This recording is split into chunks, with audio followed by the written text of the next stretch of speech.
மாஷா அல்லாஹ் இந்த ஊருக்கு வந்ததில் பெரிய சந்தோஷம்.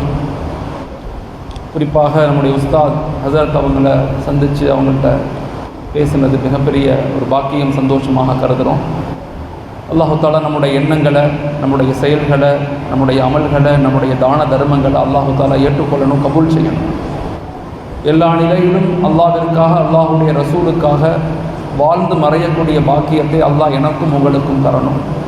இப்படி மறைவதற்கு முன்பதாக நமது கண்மணி நாயகம் ஸல்லல்லாஹு அலைஹி வஸல்லம் அவர்களை கனவிலும் நினைவிலும் சந்தித்து அவர்கள் வகுத்து கொடுத்த வாழ்வியல் முறையை முழுமையாக பின்பற்றக்கூடிய மக்களாக அல்லாஹ் என்னையும் உங்களையும் நம்முடைய வருங்கால சந்ததிகளையும் உருவாக்கி கொடுக்கணும்.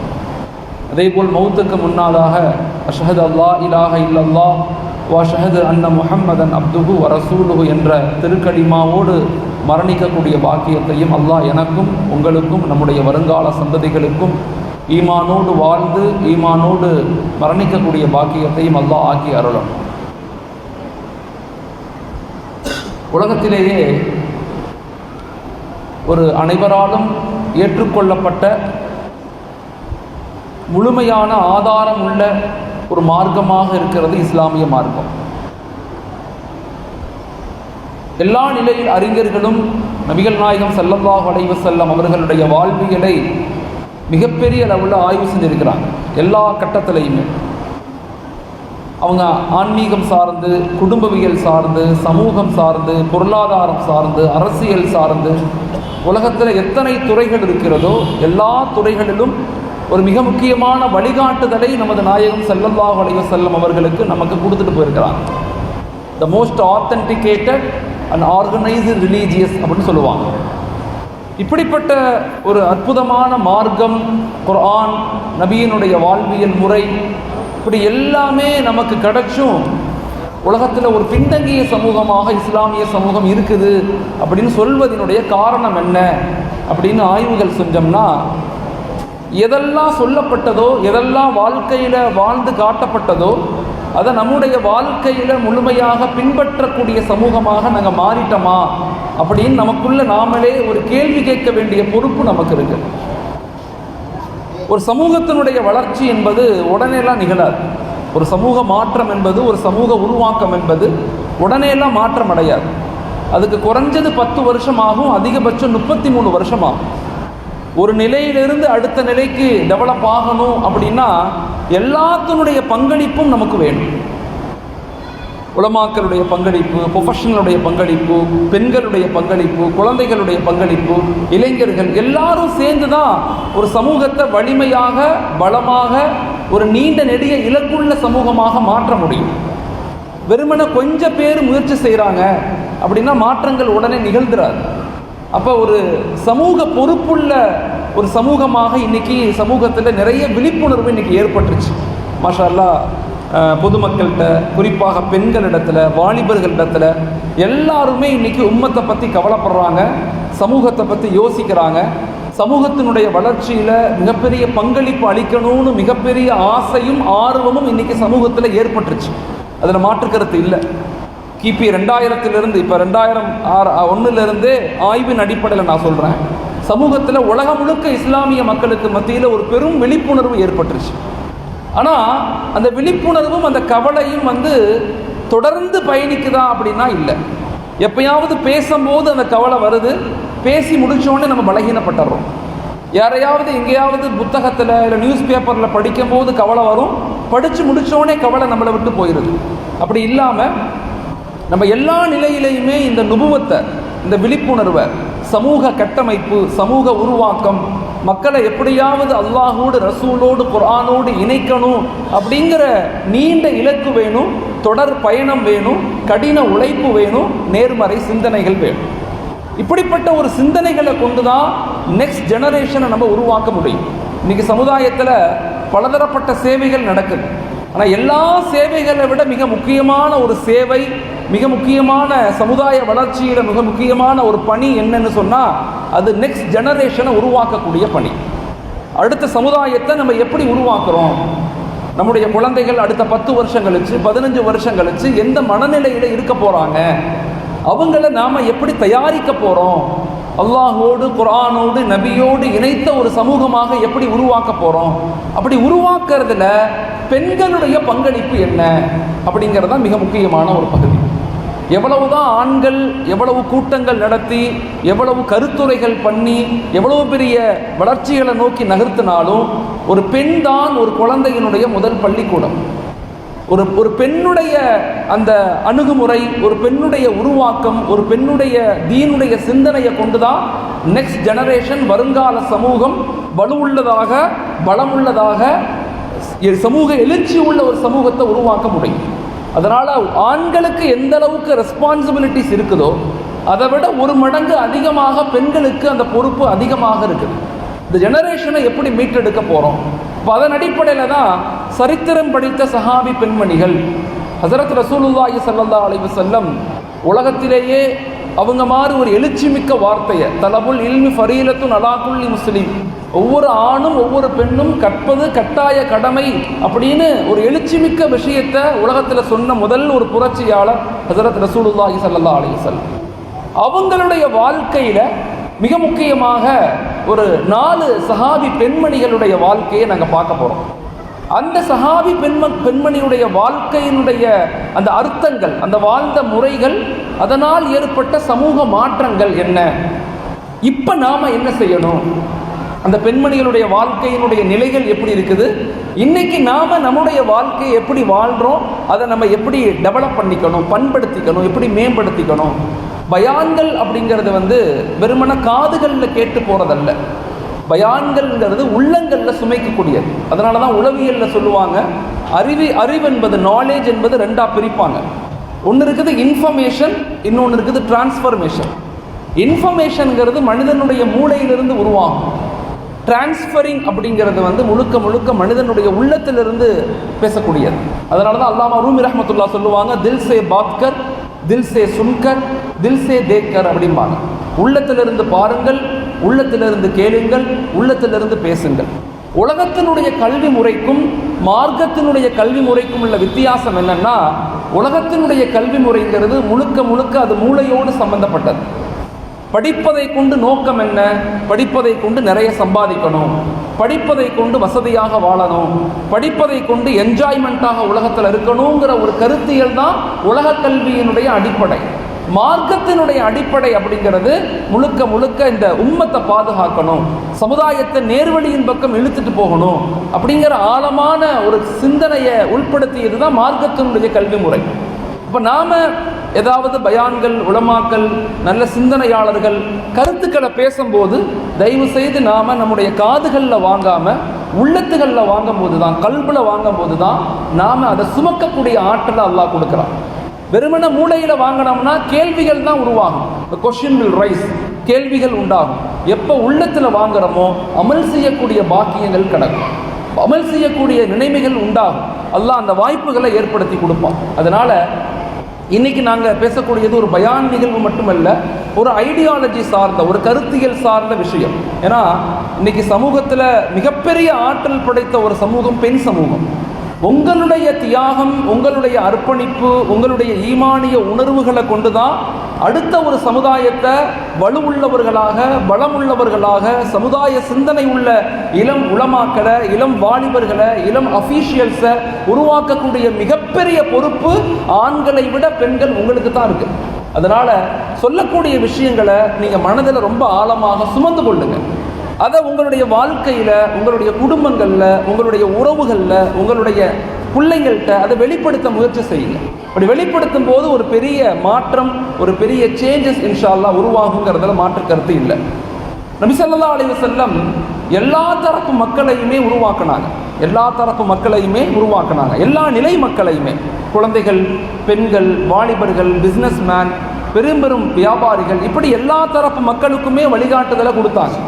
மிக முக்கியமான ஒரு பகுதி என்ன அப்படின்னு சொன்னால், ஸல்லல்லாஹு அலைஹி வஸல்லம் காலத்தில், அவங்க காலத்திலையும் சரி, இல்லை அவங்களுடைய காலத்திற்கு பிறகும் சரி, இந்த சஹாபி பெண்மணிகள் அவங்களுடைய வாழ்க்கையை எப்படி அமைச்சு கொண்டாங்க, பெண்களை எப்படி ஒரு விழிப்படைந்த ஒரு மிகப்பெரிய சமூக எழுச்சி உள்ள சமூகத்தை உருவாக்குறதுக்கு அந்த பெண்களை எப்படி பண்படுத்தினாங்க அப்படிங்கிறத நம்ம தெரிஞ்சுக்கணும். நான் அடிக்கடி எல்லா இடங்கள்லையும் சொல்லுவேன். இன்றைக்கி காலையில் கூட எனக்கு ஆர்டிபி காலேஜில் அங்குள்ள விமென்ஸ் பெண்களுக்கான நிகழ்வு நடந்துச்சு. கிட்டத்தட்ட ஒரு 1000 பெண்கள் கலந்து கொண்டாங்க. ஒரு சமூகத்தினுடைய அச்சாணிகள் பெண்கள் தான். பெண்களுடைய தியாகம், பெண்களுடைய அன்பு, பெண்களுடைய நிர்வாகம், பெண்களுடைய சமூக சிந்தனை, பெண்களுடைய ஈமானிய உணர்வை கொண்டு தான் நெக்ஸ்ட் ஜெனரேஷன் உருவாக்க முடியும். நீங்கள் சுமாராக படிச்சிருக்கலாம், பெரிய டாக்டரேட் வாங்கலை, பிஹெச்டி படிக்கலை, பெரிய பெரிய பெரும் டிகிரிகள் வாங்கலை, இருந்தாலும் உங்களால் உங்களுடைய சந்ததிகளை, உங்களுடைய குழந்தைகளை ஒரு வலிமையான ஈமானிய உணர்வுள்ள குழந்தைகளாக உங்களால் உருவாக்க முடியும். அந்த உருவாக்கணும்னா அதற்கு சில மனநிலைகள் உங்களுக்கு இருக்கணும். ஒரு சமூகத்தை உருவாக்குறதுக்கு பெரும் அறிவு தேவையில்லை, கவலையும் கொஞ்சோண்டு முயற்சியும் இருந்தால் போதும். கொஞ்சோண்டு கவலை வேணும், கொஞ்சோண்டு முயற்சி வேணும். உம்மத்தை பற்றி, சமூகத்தை பற்றி, குழந்தைகளை பற்றி, சமுதாயத்தை பற்றி ஒரு தெளிவான கண்ணோட்டம் வேணும். எப்போ ஒரு பெண் சமூகத்துக்கு அந்த கண்ணோட்டம், அந்த சிந்தனை கிடைச்சிருச்சோ, ஒரு வருங்கால சமூகத்தை மிகப்பெரிய வலுமிக்க சமூகமாக அவங்களால உருவாக்க முடியும். அந்த அளவுக்கு மிகப்பெரிய ஆற்றல் படைத்த சமூகம் தான் பெண் சமூகமாக இருக்கிறாங்க. ஸோ அதனால சஹாபி பெண்மணிகளுடைய சில முக்கியமான சஹாபி பெண்மணிகள், ஒரு 4 பெண்மணிகளுடைய சுருக்கமான வரலாறுகளை பார்த்துட்டு அதுக்கடுத்து நாம் அவங்க மூலமாக என்ன கற்றுக்கொண்டோம், அதை நம்முடைய வாழ்க்கையில் எப்படி அமல் செய்யணும். இங்கே பேசுறதுங்கிறது வாழ்க்கையில் கொண்டு வர்றதுக்கு தான். பேசுறதுங்கிறதும் கருத்துக்கள் தெரிவிக்கிறது, சிந்தனை ரீதியாக நம்மளை தயாரிக்கிறதுங்கிறது வாழ்க்கையில் அதை அமல் செய்யறதுக்கு தான். அதனால பேசக்கூடியதை கொஞ்சம் உள்ளத்தில் வாங்கி நாம் நம்முடைய வாழ்க்கையில் எப்படி அதை கொண்டு வரலாம் அப்படிங்கிறத பற்றி நம்ம யோசிப்போம் இன்ஷா அல்லாஹ்.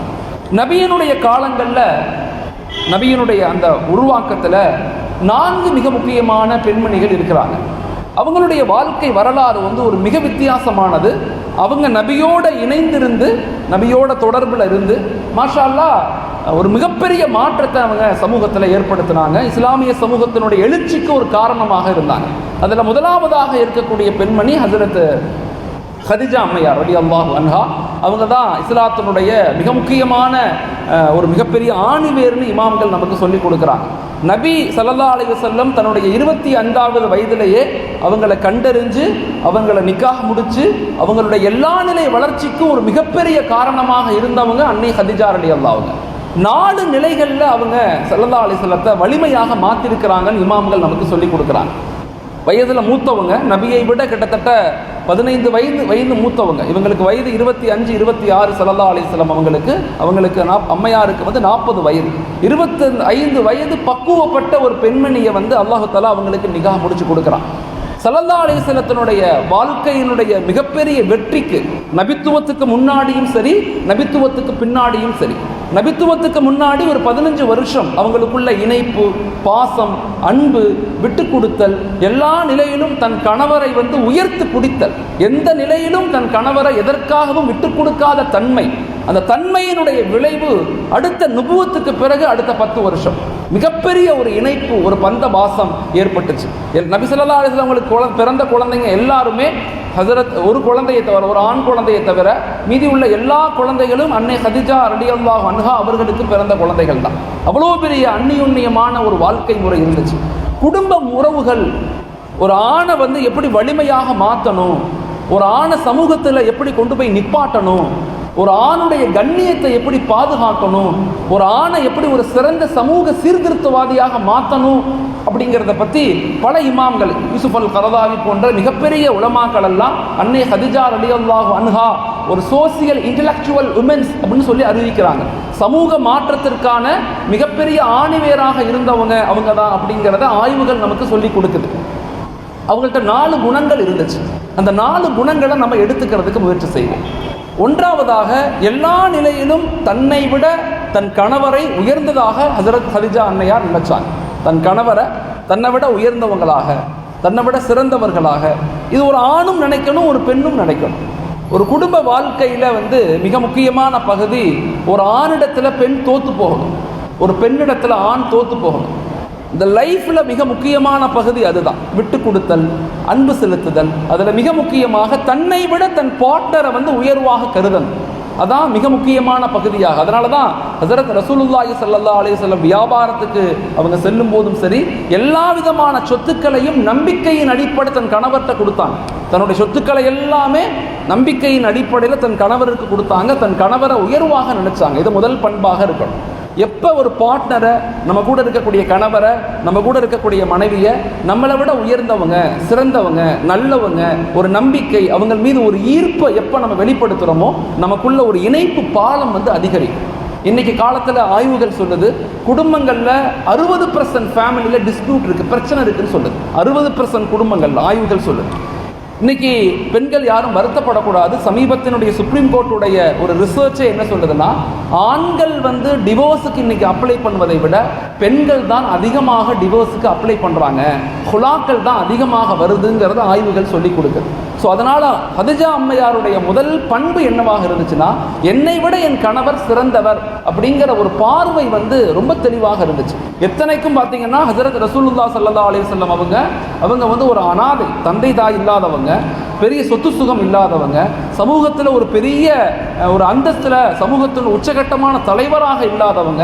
ஆனால் அவங்களுடைய நேர்மை, அவங்களுடைய பாசம், அவங்களுடைய உண்மையான வியாபார சிந்தனை, இதை ஹஜரத் ஹதிஜா அம்மையாரை விளங்கி தன் கணவரோடு இணைந்து அவருக்கு எல்லா விதத்திலும் சப்போர்ட் பண்ணாங்க. இது முதல் நிலை. ரெண்டாவது, அன்பை வெளிப்படுத்துறது. ஹதிஜா அம்மையார்ட்ட நம்ம கற்றுக்க வேண்டிய விஷயம் என்னன்னா, எல்லா நிலையிலும் கணவர் மீது அன்பை வெளிப்படுத்துவது, எல்லா நிலையிலும் கணவரை மோட்டிவேட் பண்ணுறது, எல்லா நிலையிலும் மோட்டிவேட் பண்ணுறது. முதல் முறையாக அவங்களுக்கு வஹி இறங்கும் போது யோசிச்சு பாருங்க, சாதாரண விஷயமா நம்ம நினைக்கிறோம். 25 வயசுல கல்யாணம், 40 வயசுல நுபுவத்து, 38, 39 கடைசி 3 வருஷங்கள் அதிகமாக ஹஜரத் ஸல்லல்லாஹு அலைஹி வஸல்லம் எந்த வியாபாரத்துக்கும் போகல, முழுக்க ஹிரா குகையில தவத்தில் இருக்கிறாங்க. அல்லாஹ்வை சந்திக்கக்கூடிய மிகப்பெரிய இணைப்பு அல்லாஹ் ஏற்படுத்தி கொடுக்குறான். அந்த இணைப்புல தன் கணவருக்காக இவங்க எத்தனை வயசு, இப்ப 40 வயசு, 25 வயசு, 40 வயசு. நுபுவத் கிடைக்கும் போது கிட்டத்தட்ட பார்த்தீங்கன்னா அவங்களுக்கு வயசு எத்தனை இருக்கும், 15 வருஷம் கழிச்சுன்னா எப்படி 55 வயசு ஆயிடுச்சு, 55 வயசு கிட்ட ஆயிடுச்சு ஆக்சுவலாக அவங்களுக்கு. அந்த வயசில், அந்த ஏஜில் தன்னுடைய கணவருக்காக உணவுகளை செய்து அந்த மலை உச்சிக்கு கொண்டு போய் கொடுத்துட்டு வரக்கூடிய பெண்மணியாக இருந்தாங்க. அந்த அன்பினுடைய வெளிப்பாடு, நேசத்தினுடைய வெளிப்பாடு, ஒரு கணவரை எப்படி நேசிக்கணும், ஒரு மனைவியை கணவர் எப்படி நேசிக்கணும் அப்படிங்கிற குடும்ப அந்த தாம்பத்திய உறவு முறைகள், அந்த குடும்பத்தினுடைய இணைப்பு முறையை ஹஜரத் ஹதிஜா அம்மையார் நமக்கு கற்றுக் கொடுக்குறாங்க. அவங்களுடைய வாழ்க்கையை பற்றி எனக்கு தெரிஞ்சு 7 பேர் PhD பண்ணியிருக்கிறாங்க.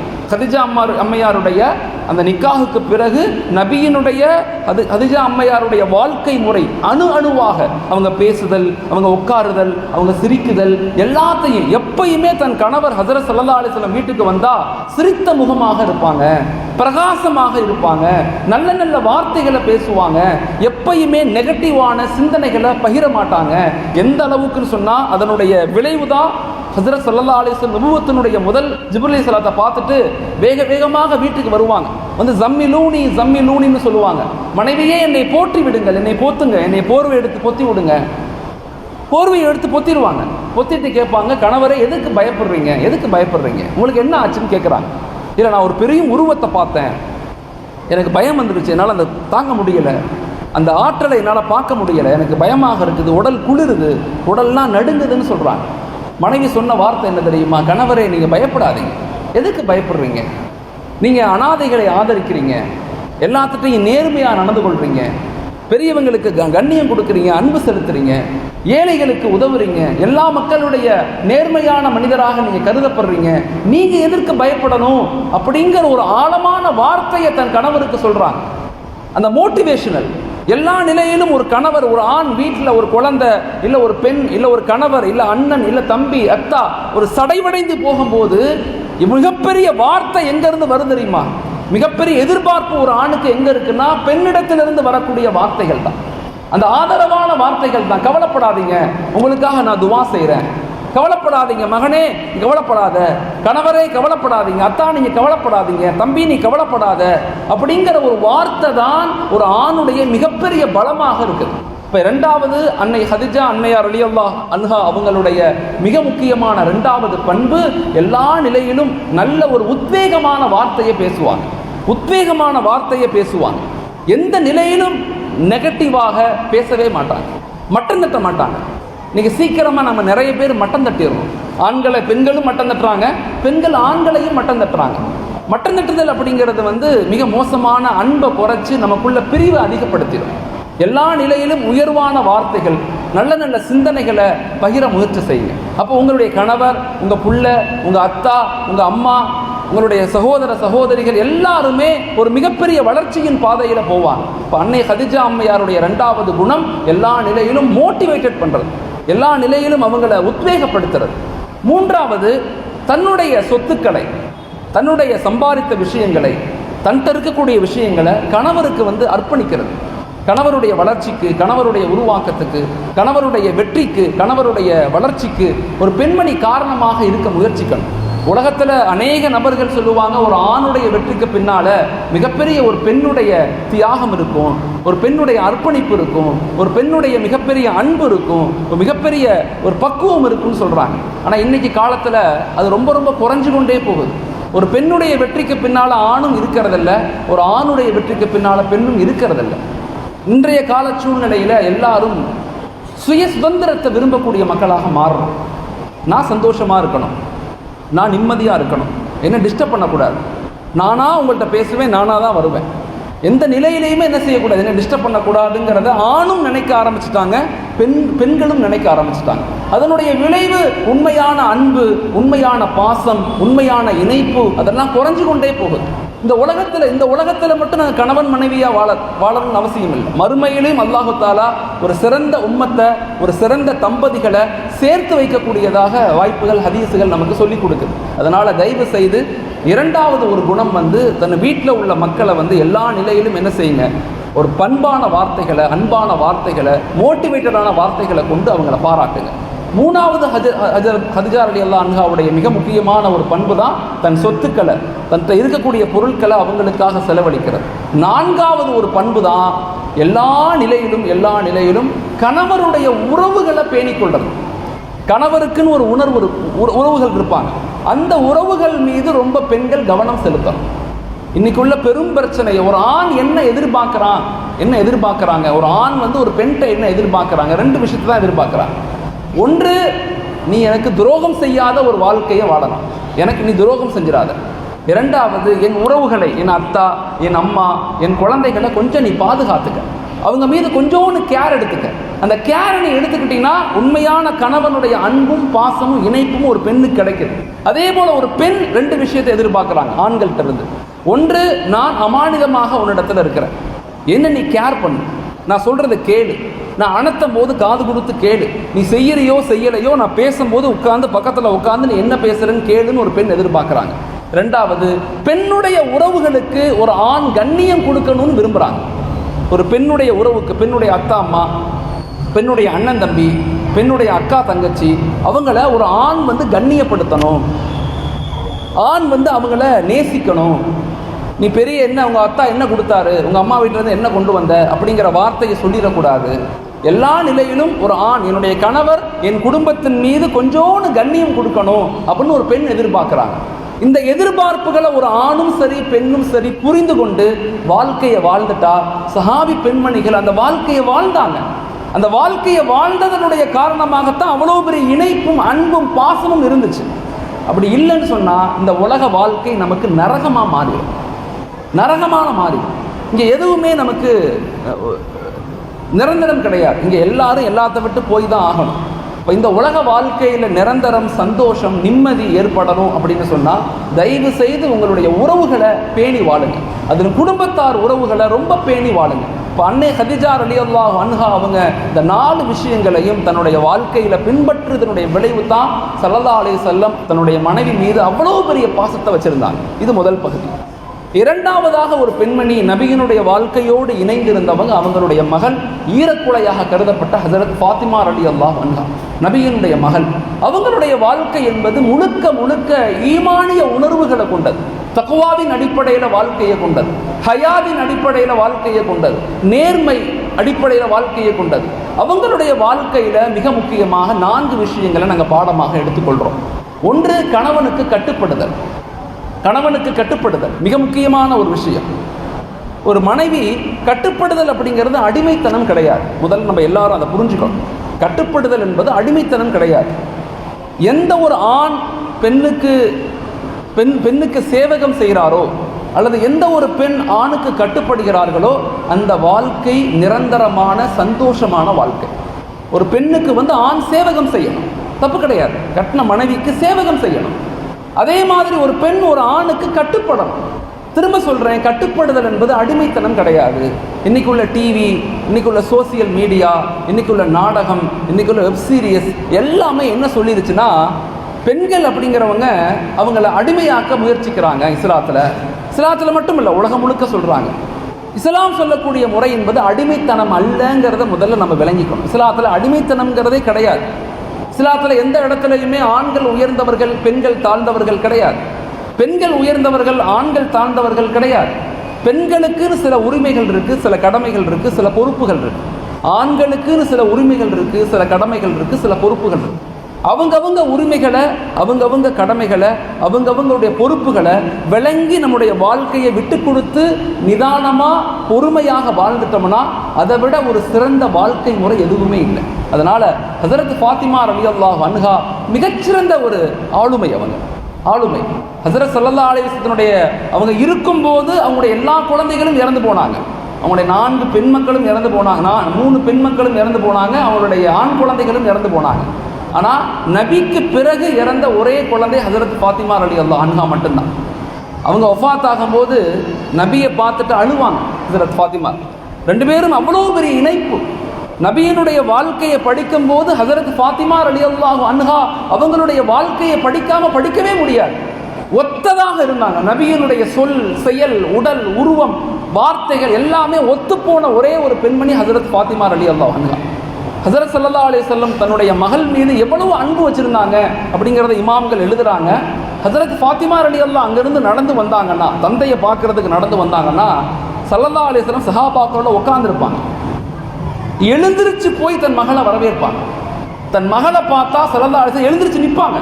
உட்கார்ந்து கொண்டு வாங்க வாங்க மகளே, வாங்க ஃபாத்திமா அப்படின்னு சொல்ல மாட்டாங்க. எழுந்து போய் தன் மகளை கையை பிடிச்சி வீட்டுக்கு கூட்டி வருவாங்க. எல்லா எப்பெல்லாம் ஆய்வுகள் சொல்லுது, எப்பெல்லாம் ஹஸரத் ஃபாத்திமா ரலியல்லாஹு அன்ஹா நிக்காஹுக்கு பிறகு தன்னுடைய தந்தையாருடைய அபுவுடைய வீட்டுக்கு தந்தையுடைய வீட்டுக்கு வர்றாங்களோ அப்பெல்லாம் ஸல்லல்லாஹு அலைஹி வஸல்லம் எழுந்து தான் தன் மகளை வரவேற்பாங்க. உலகத்திலேயே தன் மகளுக்காக எழுந்து நின்ற ஒரு மிகப்பெரிய மாமனிதர் ஸல்லல்லாஹு அலைஹி வஸல்லம். எழுந்து நின்று தான் வரவேற்பாங்க.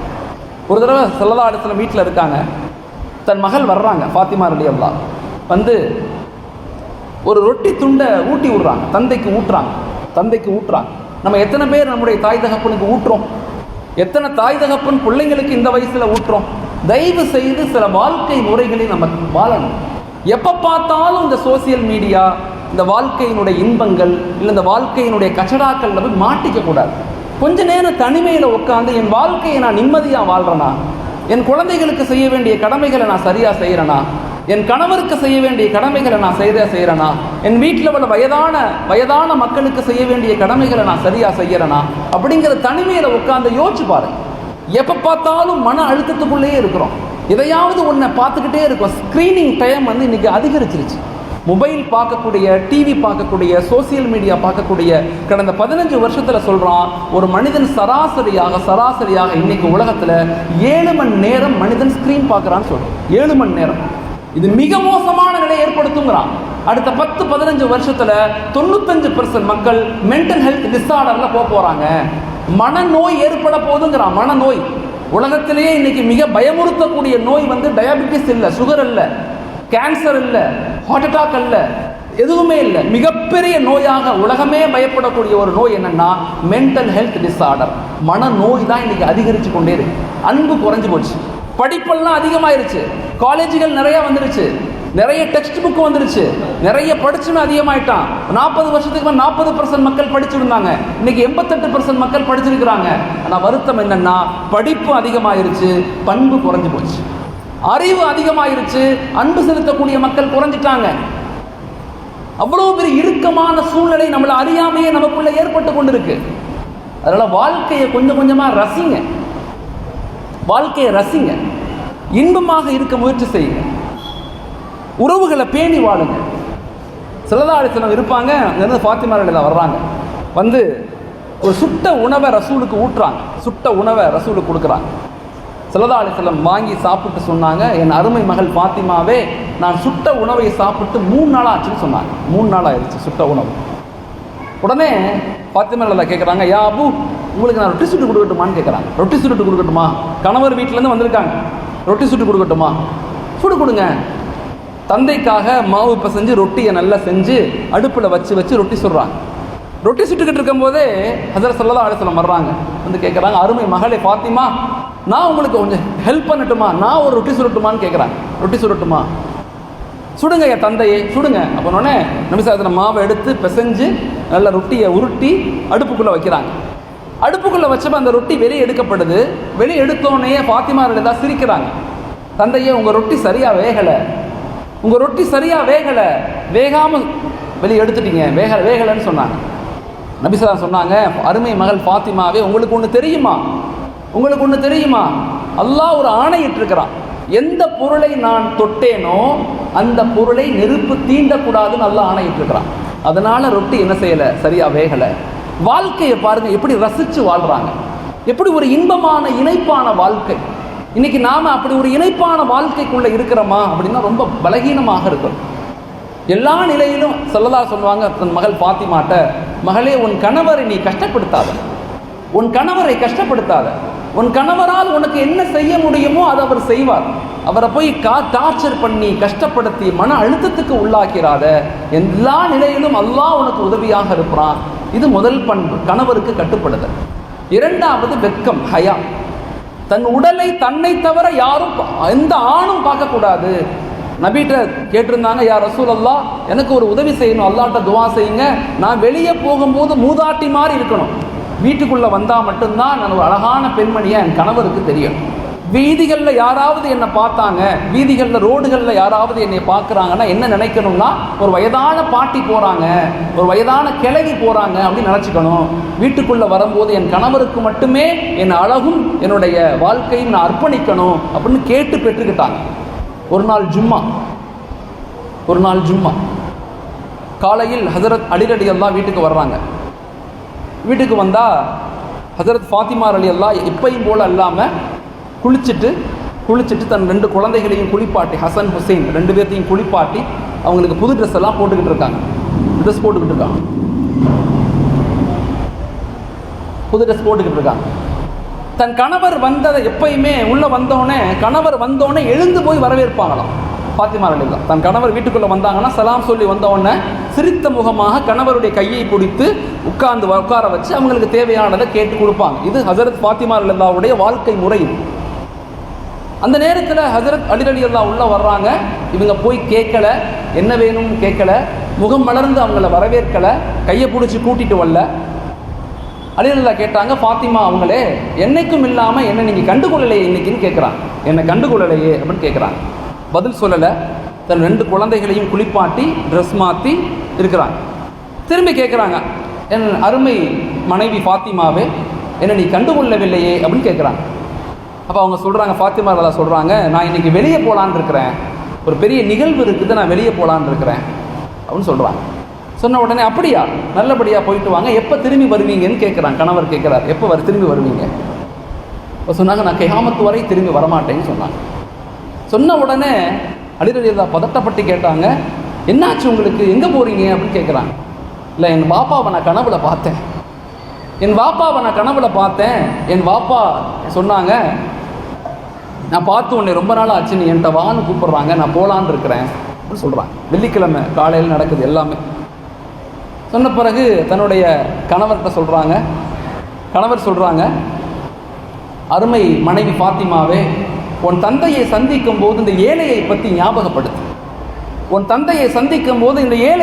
ஞாபகப்படுத்து, நான் இங்கே பலகீனமான ஒரு மனிதன், உன்னிடத்தில் தவறாக நடந்திருந்தாலோ இல்லை உன்னை மனதளவில் காயப்படுத்தியிருந்தாவோ நிச்சயமாக என்னுடைய குறையை உன் தந்தையிடம் சொல்லாதே, எனக்காக மஹ்ஷருடைய தினத்தில் சிபாரிசு செய்யும்படி உன் தந்தையிடம் சொல் அப்படின்னு சொல்கிறாங்க. தன் கணவர், ஒரு கணவன் மனைவி எப்படி பேசிக்கிறாங்க பாருங்க.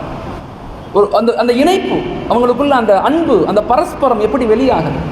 வாழ்க்கையை அப்படி ரசித்து வாழ்கிறோமா? என்னைக்காவது நம்ம உட்காந்து நம்முடைய பிள்ளைங்களுடைய வளர்ச்சி எப்படி இருக்கலாம், நம்ம பிள்ளை என்ன ஓதுறான், நான் இன்னைக்கு எந்த மனைவிகள் எந்த கணவர் ஃபோன் பண்ணி உங்களுக்கு நான் இன்னைக்கு துவா செஞ்சேன், தஹஜ்ஜுல எஞ்சி நான் உங்களுக்கு துவா செஞ்சேன், இன்னைக்கு உங்களுக்காக நான் ஒரு 2 பேர்த்துக்கு ஏழைகளுக்கு உணவு கொடுத்தேன், எனக்காக நீங்கள் துவா செஞ்சீங்களா அப்படின்னு ஒரு வார்த்தையை என்னைக்காவது கணவர்கிட்ட நம்ம கேட்குறோமா? இல்லை ஒரு கணவர் மனைவிட்ட கேட்குறோமா? யோசிச்சு பாருங்க. நமக்குள்ள ஓடிக்கிட்டே இருக்கிறோம், நம்ம எல்லாம் ஓடிக்கிட்டே இருக்கிறோம், எங்கே போகிறோம்னு தெரியல, எப்போ பார்த்தாலும் பிஸி. வாழ்க்கை ஒரு சடைவா, வெறுப்பா, கோவமா, பிரச்சனையாவே போய்கிட்டு இருக்கு. ஏன்? நம்முடைய வாழ்க்கையை நம்ம இப்படித்தான் வாழணும்னு வாழலை. நபி வாழ்க்கை எப்படி வாழ்ந்து கொடுத்தாங்க அப்படி நம்ம வாழலை. எல்லா நிலையிலையுமே நாம ஆசைப்படுறோமே தவிர யார் மீதும் அன்பு கொள்ளவே இல்லை. நல்லா தெரிஞ்சுக்கணும், ஆசைக்கும் அன்புக்கும் நிறைய வித்தியாசம் இருக்கு. நம்ம எல்லாத்தின் மீது ஆசைப்படுறோம், எதன் மீதும் அன்பு கொள்றதில்லை. அதனால நம்முடைய வாழ்க்கையை அன்பாக மாற்றிக்கொள்ளணும்.